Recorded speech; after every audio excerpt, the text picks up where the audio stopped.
What's up everybody, Matt Moran here for another weekly update. So there's lots of exciting news to go over here this week. Before I get into the news though, I first want to mention I'll be doing my usual weekly live stream on Sunday night at 9 p.m. Eastern time, so join if you can. I apologize I wasn't able to make last week, but hopefully I'll be able to make this week and get back to the usual weekly live streams. But getting into the news here, Toyota has confirmed to Car Scoops this week that to streamline the GR Supra grade strategy and align with consumer demand, the 2-liter model will be discontinued for 2025. The addition of the manual transmission in 2023 has shifted demand towards the more powerful 3-liter variants. And so, I mean, that certainly makes sense, but I also feel like the 2-liter never sold well. And so there's some of that where this was kind of something everyone was probably expecting. And the fact that if the rumors are correct, 2026 could be the last year or model year for Supra potentially. And so this could be part of the natural wind down process of, shuffling production over to the more popular 3-liter version and not wasting their time building, the 2-liter ones. It all makes sense. Although I really like the 2-liter Supra. No one appreciates that car really. And I mean, it's a little pricier than it should have been, I think. But I think it's a really fun car for someone who wants a turbo BRZ or GR86 and don't need all the power of, the 3-liter Supra. I thought the 2-liter Supra was great. I got to review one and I'm very happy I got a chance to try it out. But yeah, it's a bummer though that it's going away, I think. Another discontinuation this week that I'm not quite as sad about though is the BMW X4 has been announced to be discontinued, with BMW confirming to Motor One Italy that it won't get a new generation like the X3 just got. BMW says there's really no room in the lineup for it now because of how much the X2 grew, which was a choice they made. So they did this themselves. I guess there's been talk about, the German companies wanting to kind of consolidate their offerings a little bit because they had so many niches that were trying to be filled and all that. And so, it makes sense. They also said though that a lot of customers, since they're getting all-wheel drive anyway with these X2s and X4s, that most customers didn't appreciate the difference between a rear-wheel drive based thing with the X4 and the front-wheel drive based thing with the X2. So now, especially with how close they are in size, it just didn't make any sense for BMW to keep it around because no one appreciates the rear-wheel drive based thing. And those that do, they say should go and buy an X6, which is like another 30 grand, I think, or 20 grand over what an X4 currently is priced at. But that's their solution for now. Now, again, the coupe SUVs are still, something they kind of are mystifying to me why they ever had appeal. But BMW even themselves now is saying if you want something in that size class, just get the X3. I agree with them. And it also doesn't seem like the best explanation though, because there is rumors still that an iX4 is coming and it'll be an electric thing on the new class platform, and that is going to eventually fill that niche once again in one way or another. And so this might just be a temporary gap that they're willing to miss out on a couple of years of sales for. And anyway, interesting to hear that. And yeah, I'm assuming as far as current generation X4, that'll most likely end here at some point this year whenever the next gen X3 production kicks in here later this year. Land Rover this week has revealed the 2025 Defender Octa, which is the faster and optionally more off-road ready version of the Defender. So they all get the BMW 4.4-liter twin-turbo V8 that does 626 horsepower and 553 pound-feet of torque, giving it even 9 more horsepower than a BMW X5M and matching it on torque. But it does sadly replace Jaguar's awesome supercharged 5-liter V8, which had over 100 less horsepower and pound-feet of torque. But this gives the Octa a 3.8 seconds 0 to 60 time and a top speed of 155 miles per hour, which sounds bold for a Defender, but it slows the extra speed down now with bigger Brembo brakes. And handling wise, it gets the 6D suspension from the Range Rover Sport SV, which uses hydraulically linked dampers to make anti-roll bars unnecessary now, and the steering ratio has also been made quicker. The suspension also gets bigger and tougher wishbones, which provide 1.1 inches of extra ground clearance and push the wheels out 2.7 inches, which now requires unique fenders, of course, to cover that extra width. And this change enables them to offer 33-inch tires for the first time on the Defender, while still using the 20-inch wheels that they say were needed to clear the big brakes. Supposedly, there wasn't a tire that fit what they were looking for, so the head of Land Rover's special vehicles told Autocar that traditionally an off-roader would say, oh, I want an 18-inch wheel with a tall sidewall for puncture resistance, but then that ruins your on-road steering and handling, and you can't fit proper brakes. So we said, no, So we need proper on-road steering and handling, a lot of lateral stiffness, big brakes because of the power, and to be puncture resistant. But no one has all that, so we had to invent a tire from scratch. So then they said they went to Goodyear and made a unique formulation of their Wrangler tire, but opting for this setup does lower top speed to just 99 miles per hour. But it's cool they were able to, provide a tire when there wasn't a proper solution, so that's cool. And the off-road gains, though, are 12.6 inches of ground clearance, an extra 5.5 inches of suspension articulation, 3.9 more inches of water fording, and combined with the new bodywork, you now get 2.5 more degrees of approach angle, an extra 1.1 degree of breakover angle, and 2 more degrees of departure angle.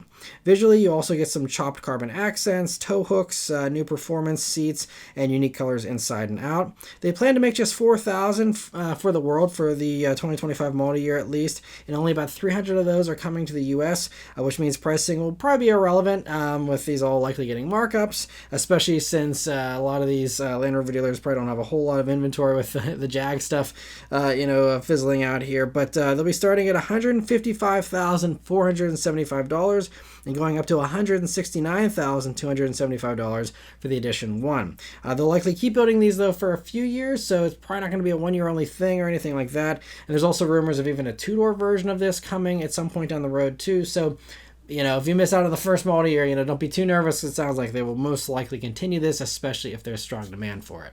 And for something even rarer, Pagani has revealed the one-off Huayra Epitome, which gives the departing Huayra a beautifully integrated manual transmission for the first time.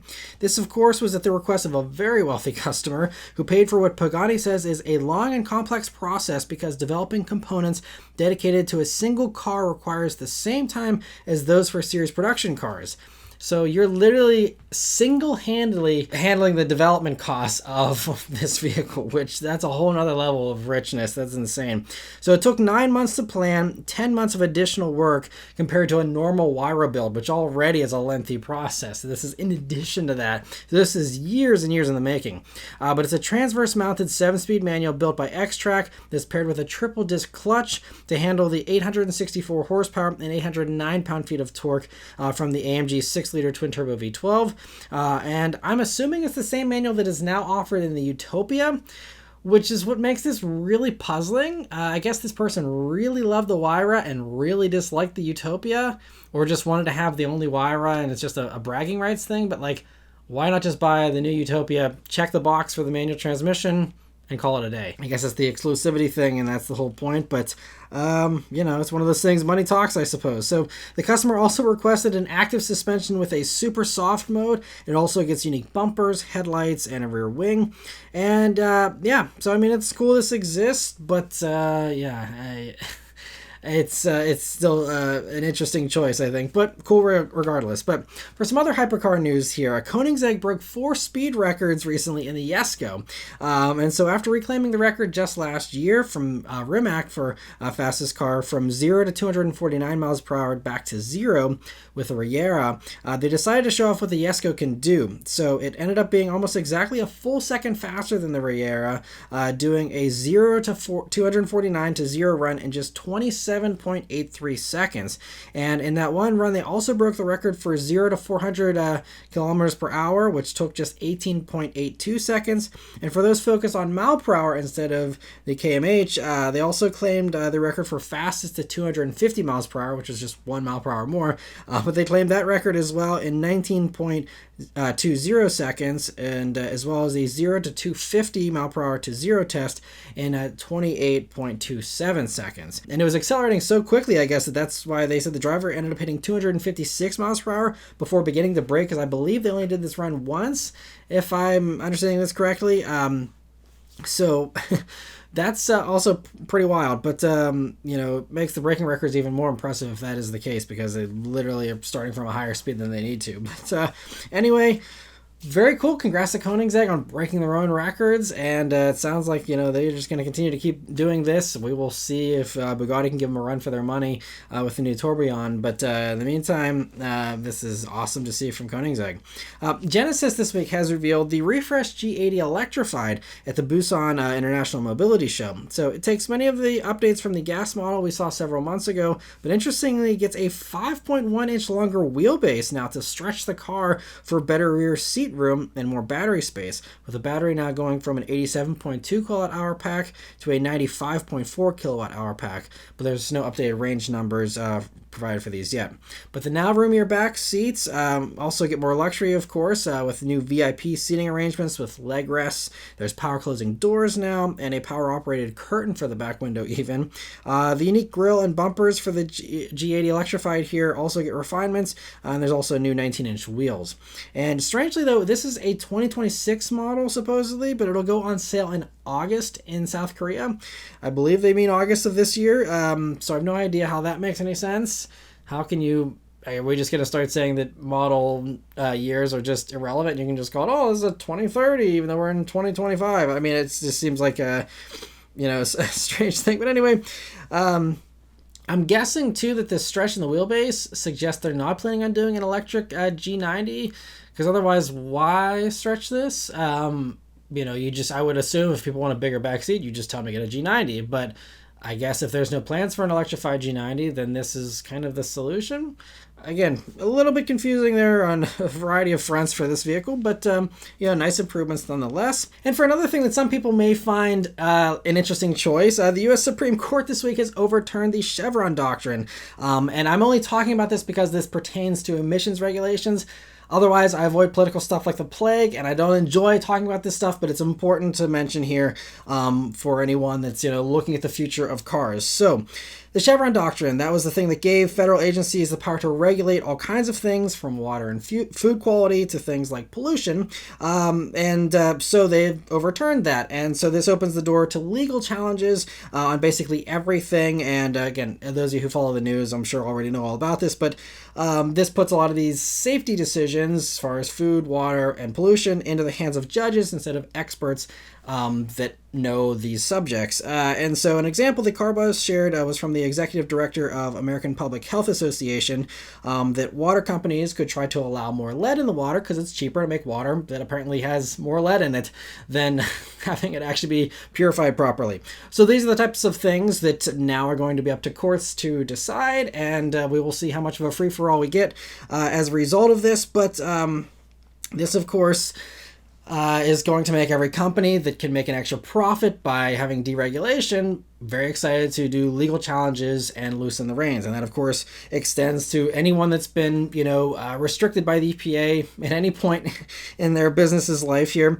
And so this could mean that the EPA now has less power, now getting back to the car topic. And so it's possible that those new fuel economy standards that were just introduced a few months back, which already were loosened up from their initial plans, that wasn't enough, and they're pushing back more on this. And so, now those plans for 2026 to 2032 might end up being thrown out entirely. We'll have to wait and see what happens. And literally the day after this Supreme Court ruling, energy companies, along with anyone else basically that's threatened by electrification in their businesses, were already requesting their own hearing with the Supreme Court to stop California from setting their own emissions rules. So it's not just about the EPA's federal stuff, but they're also going after California and mad at them for the stuff that they do for themselves in the CARB states, and trying to, get that stuff all overturned as well.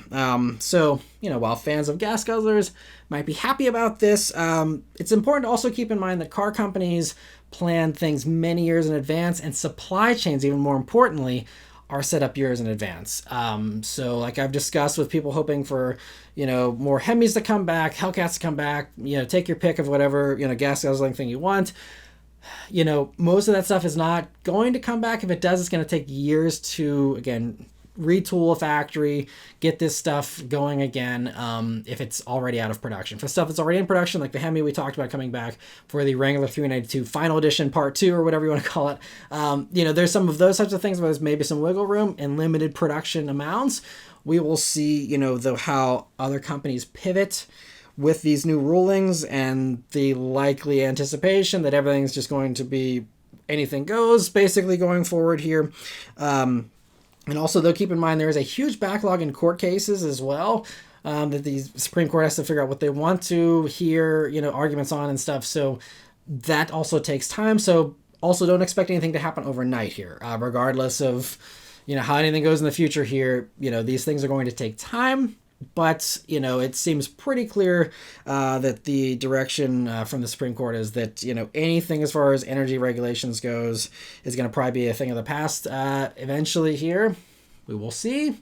Time will tell.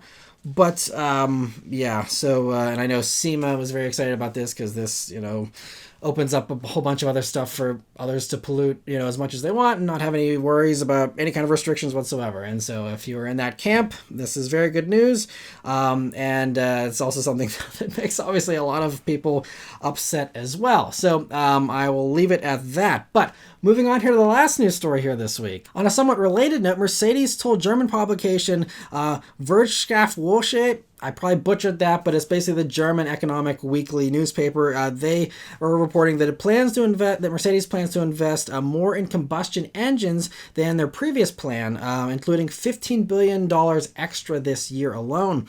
And that money will be spread across factories, research, and development costs, they say, to rework their hybrid powertrains to last well into the next decade, they say, according to their CEO. And this makes sense since their earlier stuff that they were talking about earlier this year was that they were aggressively backpedaling on their EV plans, going from an original goal of 100% EVs in markets where it's conducive to have that by 2030 to now saying, a couple of months ago here that they're just hoping for 50% of all their sales in 2030 to be electrified in some manner, which is a very low bar. And so that's, where they're at. So it makes total sense that, well, if they're going to basically throw out their EV plans, then you might as well obviously invest in the gas engines because you're going to need to have something powering these vehicles. So that's, what they're going to be doing here. I wouldn't expect any, huge changes in engines. It'll most likely just be keeping these hybrids, refined, little incremental improvements and evolutionary changes, things like that. But anyway, so interesting to hear that. No surprise there.